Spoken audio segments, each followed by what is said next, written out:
ሰላም ጤና ይስጥልን ውድ የክንፋን መረጃ ቤተሰቦቻችን ተመረጡና ወቅታዊ ዜናዎችን ይዘንላችሁ መተናል። አብራችሁን ቆዩ። በቅድሚያም አርዕስተ ዜናውን እናሰማችኋለን። የቀድሞ የፌዴሪ መከላከያ ሰራዊት ኢታማዦር ሹም ጀነራል ሳሞራ የኑስ ትግራይን የማስተዳደር ፍላጎት እንዳላቸው ገለጹ። የኦሮሚያ ክልል መንግስት 12 ኮንቴነር የጦር መሳሪያ ግዢ መፈጸሙ ተሰማ። የአሜሪካው ፕሬዝዳንት ዶናልድ ትራምፕ በቬንዙዌላ ደህንነት ተጠበቀና አስተማማኝ ሽግሽግ እስኪደረግ ድረስ ቬንዙዌላን አሜሪካ እንደምታስተዳድራት አሳወቁ። በተጨማሪም ፕሬዝዳንት ዶናልድ ትራምፕ በፕሬዝዳንት ኒኮላስ ማዱሮ መያዝ ዙሪያ የሰጡትን መግለጫ ይዘንላችሁ መጥተናል። እስከ መጨረሻው ተከታተሉን። መረጃዎቻችን በየጊዜው እንዲደርሷችሁ ቻናላችንን ሰብስክራይብ በማድረግ የደወል ምልክቷን ይጫኑ። ጀነራል ሳሞራ ትግራይን የማስተዳደር ፍላጎት እንዳላቸው ገለጹ። የቀድሞ የኢፌዴሪ መከላከያ ሰራዊት ኢታማዦር ሹም ጀነራል ሳሞራ የኑስ ትግራይ ባልተመረጠ መንግስት እየተመራች መቀጠል የለባትም ሲሉ አስታወቁ። ጀነራል ሳሞራ በኢትዮጵያ ፕሬስ ድርጅት ስር በትግረኛ ቋንቋ ለሚታተመው ወግሃት ጋዜጣ ሰሞኑን በሰጡት ቃለ ምልልስ አሁን በክልሉ ያለው ጊዜያዊ አስተዳደር መቀጠል የለበትም፣ የትግራይ ህዝብ በመረጠው መንግስት ነው መመራት ያለበት የሚል ሀሳብ የሰነዘሩ ሲሆን እሳቸው በዚህ ሂደት ውስጥ ቀጥተኛ ተሳትፎ በማድረግ ህዝባቸውን ለማገልገል ዝግጁ መሆናቸውን ገልጸዋል። ጊዜያዊ አስተዳደሩ ሳይውል ሳያድር ይፍረስ የሚል አስተያየት በዚህ ቃለ ምልልሳቸው ደጋግመው ያስተጋቡት ጀነራል ሳሞራ የጊዜያዊ አስተዳደሩ ፕሬዝዳንት ጀነራል ታደሰ ወረደንም በፈቃደኝነት ይህንን እንዲያደርጉ ምክር ለግሰዋል። መጋቢት 30 2017 ዓ.ም የተቋቋመውና ለአንድ ዓመት እንዲያስተዳድር ኮንትራት የተሰጠው የትግራይ ጊዜያዊ አስተዳደር ከ3 ወር በኋላ አገልግሎቱ የሚያበቃ ሲሆን አሁን በአስቸኳይ ይፍረስ የሚል የጀነራል ሳሞራ ጥያቄ የኮንትራት ጊዜውን ታሳቢ ባደረገ መልኩ ይሁን አይሁን ግን የታወቀ ነገር የለም። የኦሮሚያ ክልል መንግስት 12 ኮንቴነር የጦር መሳሪያ ግዢ መፈጸሙን ዞብል ፖስት መጽሔት ለጉዳዩ ቅርበት ካላቸው ምንጮች ገልጸውልኛል ሲል ዘግቧል። የክልሉ መንግስት የጦር መሳሪያ ግዢውን ከፈጸመ በኋላ ከጅቡቲ ወደብ በመርከብ በያዝነው የታህሳስ ወር አጋማሽ በተሳቢ መኪኖች አጓጉዞ ወደ ክልሉ እንዲገባ ማድረጉን መረጃውን አደረሱኝ ያላቸውን ምንጮች አያይዞ ገልጿል። የጦር መሳሪያ ግዢው ከተፈጸመ በኋላ በ12 ኮንቴነሮች ተጭኖ በኦሮሚያ ልዩ ኃይልና በመከላከያ ሰራዊት አባላት ታጅቦ ወደ ኢትዮጵያ እንዲገባና የኦሮሚያ ክልል መንግስት እንዲረከብ መደረጉን መጽሔቱ አገኘሁት ያለው መረጃ ያሳያል።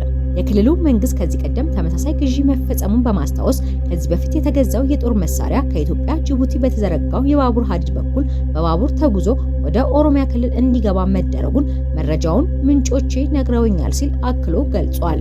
ከዚሁ ጋር ተያይዞ የኦሮሚያ ክልል ከቅርብ ጊዜ ወዲህ ከፍተኛ ቁጥር ያለው የሰው ኃይል በመመልመል ተከታታይ ወታደራዊ ስልጠና እየሰጠ እንደሚገኝ ከክልሉ የፖለቲካዊና ወታደራዊ ጉዳዮች ጋር ተያይዘው የሚወጡ የተለያዩ መረጃዎች ያሳያሉ።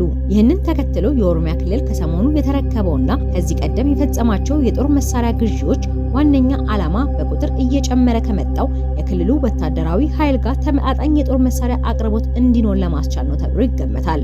መጽሔቱ የመረጃ ምንጮቼ ገልጸውልኛል እንዳለው በአቶ ሽመልስ አብዲሳ የሚመራው የኦሮሚያ ክልል መንግስት አዳዲስ ጦር መሳሪያ ግዢዎችን እየፈጸመ የሚገኘው የክልሉን የጸጥታ መዋቅር በሜካናይዝድ ጦርና ብረት ለበስ ተሽከርካሪዎች ለማጠናከር ነው። ይህ በእንዲህ እንዳለ የኦሮሚያ ክልል የጸጥታ መዋቅሩን ለማጠናከር አገልግሎት ላይ ያውላቸዋል የተባሉት የሜካናይዝድ ጦር መሳሪያዎችና ብረት ለበስ ወታደራዊ ተሽከርካሪዎች ከኢትዮጵያ መከላከያ ሰራዊት ውጪ ሌላ የክልል ጸጥታ መዋቅር ሊታጠቅም ሆነ ሊገለገልባቸው እንደማይችል የሚታወቅ ነው። የጦር መሳሪያ ግዢው ከየት ሀገር እንደተፈጸመ ለማወቅ ጥያቄ ቀረበ ሲሆን የኦሮሚያ ክልል በተለያዩ ጊዜያት የጦር መሳሪያ ግዢዎችን ከመፈጸሙ በዘለለ የግዢውን ዝርዝር ሂደት አላውቅም ሲሉ የመረጃ ምንጮቼ ለጥያቄው ምላሽ ሰጥተዋል ሲል መጽሔቱ ዘግቧል። ቬንዙዌላ በደቡብ አሜሪካ ሰሜናዊ የውቅያኖስ ዳርቻ የምትገኝ በኮሎምቢያ በምዕራብ በኩል ከብራዚል በደቡብ በኩል ከጉያና ጋር በምስራቅ ድንበር ትጋራለች። 28 ሚሊዮን የሚጠጋ ህዝብ ያላት ሲሆን ዋና ከተማዋ ካራስካስ ይባላል። በዓለም ትልቁ የተረጋገጠ የነዳጅ ዘይት ክምችት ያለባት፣ ከፍተኛ መጠን ያለው ድንጋይ ከሰል ያለባት፣ ባክሳይና ከፍተኛ ወርቅ ያለባት ሀገር ናት። ከ2003 ጀምሮ መሪዋ ፕሬዝዳንት ኒኮላስ ማዱሮ ናቸው። አሁን ላይ ግን ቬንዙዌላ እየታመሰች ነው።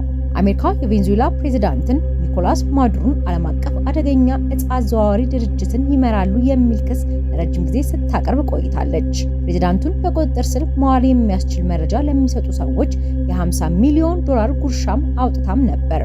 አሜሪካ ሌሊት ላይ በጨለማ ቬንዙዌላ ላይ ሰፊ ጥቃት ከፍታባታለች። የአሜሪካው ፕሬዝዳንት ዶናልድ ትራምፕ ሀገራቸው ቬንዙዌላ ላይ ሰፊ ጥቃት መፈጸሟንና መሪውን ፕሬዝዳንት ኒኮላ ማዱሮንና ባለቤታቸውን መያዟን አስታውቋል። አሜሪካ ማዱሮና ባለቤታቸውን ከሀገራቸው ይዛ አውጥታቸዋለች። ትራምፕ ሀገራቸው ቬኔዙዌላ ገብታ የፈጸመችውን ጥቃትና ፕሬዝዳንቱን ይዛ የወጣችበትን ሁኔታ በአሜሪካ የሕግ ማስከበር መሰረት የተካሄደ ነው ሲሉ ገልጸውታል። ምንም እንኳን አሜሪካ ፕሬዝዳንት ማዱሮን ይዛ መውጣቷን ብትገልጽም የቬኔዙዌላ መንግስት እስካሁን አምኖ ያለው ነገር የለም። የሀገሪቱ መከላከያ ኃይል አይተነው የማናውቀው አስከፊ ጥቃት ተፈጽሞብናል። በማዱሮ ትዕዛዝ የጦር ኃይላችን በመላ ሀገሪቱ ይሰማራሉ፣ እናንበረከካቸዋለንም ብለዋል። ይህ በእንዲህ እንዳለ የአሜሪካው ፕሬዝዳንት ዶናልድ ትራምፕ ትሩዝ በተሰኘው የማህበራዊ ሚዲያ ገጻቸው ላይ የቬኔዙዌላ ፕሬዝዳንት ኒኮላስ ማዱሮ ተይዘው ሲወሰዱ የሚያሳይ ፎቶ ለቀዋል። ፕሬዝዳንት ማዱሮ እጃቸው በካቴና ታስሮ ጥቁር እይታ መከላከያ አይናቸው ላይ ተደርጎ የጆሮ ማዳመጫ ተደርጎላቸው በእጃቸው ውሃ ይዘው ሲወሰዱ በፎቶ ላይ ታይተዋል። ከዚህ ፎቶ በፊት ያልተረጋገጡ ፎቶዎች ሲሰራጩም ነበር። ትራምፕ ማዱሮ ከቬኔዙዌላ ተይዘው የመጡት በሄሊኮፕተር መሆኑን ገልጸዋል። አሁን ላይ ማዱሮና ባለቤታቸው ሕግ ፊት ሊቀርቡ በመርከብ ወደ ኒውዮርክ እየተወሰዱ መሆኑን ጠቁመዋል። ፕሬዝዳንት ዶናልድ ትራምፕ ለፎክስ ኒውስ በሰጡት ቃል ሌሊቱን የፕሬዝዳንት ኒኮላስ ማዱሮ መያዝ ልክ እንደ ቴሌቪዥን ሾው ነበር ያየሁት ብለዋል። ፍጥነቱን ብታዩ ኖሮ አስደናቂ ነበር ሲሉም ገልጸዋል። ዶናልድ ትራምፕ ቡድናቸው እጅግ አስደናቂ ስራ እንደሰራ አውድሰው ከአሜሪካ ውጪ እንዲህ አይነት ኦፕሬሽን ወይም ተግባር መፈጸም የሚችል ሌላ ሀገር ምድር ላይ የለምም ብለዋል። አሜሪካ ፕሬዝዳንት ኒኮላስ ማዱሮን ይዛ ባሳወቀችበት በሰዓታት ልዩነት ውስጥ ክስ እንደተመሰረተባቸው ይፋ አድርጋለች። የአሜሪካ ጠቅላይ አቃቢ ሕግ እንዳሳወቀው ማዱሮና ባለቤታቸው በኒውዮርክ ከተማ ክስ ተመስርቶባቸዋል።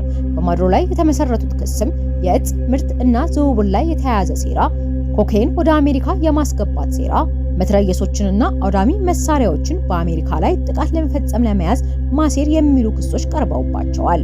ፕሬዝዳንትና ባለቤታቸው በአሜሪካ ውስጥ፣ በአሜሪካ ምድር፣ በአሜሪካ ፍርድ ቤት የአሜሪካንን የፍትህ አቅም ሙሉ ለሙሉ በቅርቡ ይጋፈጡታል ሲልም አቃቢ ሕግ አሳውቋል። ስለ ባለቤታቸው ክስ ግን ምንም የተባለ ነገር የለም። ጠቅላይ አቃቢ ሕግ እነዚህን ሁለት ዓለም አቀፍ የእጽ አዘዋዋሪ ናቸው የሚባሉትን ጥንዶች ለመያዝ አስደናቂና እጅግ ስኬታማ ተልዕኮ ፈጽመዋል ያላቸውን ወታደሮች ጀግኖች ናቸው በማለት አመስግኗል። የአሜሪካው ፕሬዝዳንት ዶናልድ ትራምፕ በቬኔዙዌላ ደህንነቱ የተጠበቀ አስተማማኝ ሽግሽግ እስኪደረግ ድረስ ቬኔዙዌላን አሜሪካ እንደምታስተዳድራትም አሳውቀዋል። ትራምፕ ደህንነቱ የተጠበቀ ትክክለኛና ፍትሃዊ ሽግሽግ ማድረግ እስክንችል ድረስ ቬኔዙዌላን አሜሪካ ታስተዳድራታለች ብለዋል። ፕሬዝዳንቱ አሜሪካ በወደፊት የቬኔዙዌላ እጣ ፋንታ ላይ በነዳጅ ኢንዱስትሪያ ጨምሮ ከፍተኛ ተሳትፎ እንደሚኖራት አሳውቀዋል። በርካቶች ከዚህ በኋላ አሜሪካ የቬኔዙዌላን ኢኮኖሚ ማለትም ነዳጇን፣ ወርቋንም ጨምሮ ፖለቲካውን፣ የመንግስት ውሳኔዎችን ትቆጣጠራለች የሚል ሀሳብ ሰንዝረዋል። ትራምፕ ፕሬዝዳንት ማዱሮን ሕግ አልባ አምባገነናዊ ሲሉም ጠርቷቸዋል።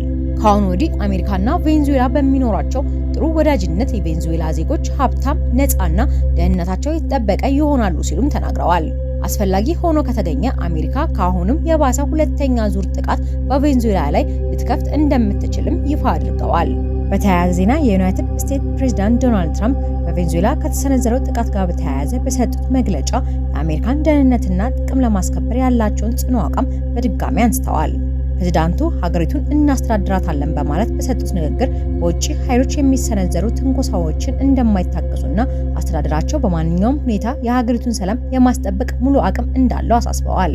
ይህ መግለጫ የተሰጠው በቬኔዙዌላ በኩል የተሰነዘረውን ጥቃት ተከትሎ በተዘጋጀ ጋዜጣዊ መግለጫ ላይ ሲሆን ፕሬዝዳንቱ የአሜሪካ ዜጎች ደህንነትን ቀዳሚ ተግባራቸው መሆኑንና ማንኛውም የውጭ ስጋት ተገቢ ምላሽ እንደሚሰጠው በዝርዝር አብራርተዋል። ሀገሪቱን እናስተዳድራታለን የሚለው ንግግራቸው አስተዳደራቸው በሀገር ውስጥም ሆነ በዓለም አቀፍ ደረጃ ያለውን አመራር የማጠናከርና ለሚሰነዘሩ ጥቃቶች ፈጣንና ጠንካራ ምላሽ የመስጠት ፍላጎት እንዳለው አመልካች ተደርጎ ተወስዷል። ከ7 ቀናት በፊት ከማዱሮ ጋር ተነጋግረው እንደነበርና እጃቸውን ሰጥተው መሸነፍ እንዳለባቸው እንደነገሯቸውም ገልጸዋል። የአሜሪካው ፕሬዝዳንት ዶናልድ ትራምፕ ለፎክስ ኒውስ እንደተናገሩት ኒኮላስ ማዱሮና ባለቤታቸው ሲሊያ ፎሬስ በቁጥጥር ስር መዋላቸውን ተከትሎ አሜሪካ በቬኔዙዌላ የነዳጅ ኢንዱስትሪ ውስጥ በከፍተኛ ሁኔታ ትሳተፋለች ብለዋል። ትራምፕ አክለውም ከ7 ቀናት በፊት ለማዱሮ በስልክ ደውለው እጃቸውን እንዲሰጡና ለሽንፈታቸው እውቅና እንዲሰጡ ነግረዋቸው እንደነበረም አስረድተዋል። ይህ እርምጃ ግልጽ የሆነ የአሜሪካ መልእክት መሆኑን ያሰመሩበት ፕሬዝዳንቱ አሜሪካ በእጽ ዝውውር ምክንያት በየዓመቱ በመቶ ሺዎች የሚቆጠር ዶላር እንደምታጣና ከእንግዲህ ይህ እንዲቀጥል እንደማይፈቅዱ አሳስበዋል። ከቅርብ ጊዜ ወዲህ በዩናይትድ ስቴትስና በቬኔዙዌላ መካከል ያለው ግንኙነት በከፍተኛ ውጥረት ውስጥ የቆየ ሲሆን ይህ የቅርብ ጊዜ ጥቃት ደግሞ የሁለቱ ሀገራትን ፍጥጫ ይበልጥ አባብሶታል። የትራምፕ አስተዳደር በላቲን አሜሪካ ባለው ቀጠናዊ ፖለቲካ ላይ ጠንካራ አቋም በመያዝ የሚታወቅ በመሆኑ አሜሪካ አስፈላጊውን ዲፕሎማሲና ስልታዊ እርምጃዎችን በመውሰድ ጥቅሟን እንደምታስከብርም ይጠበቃል።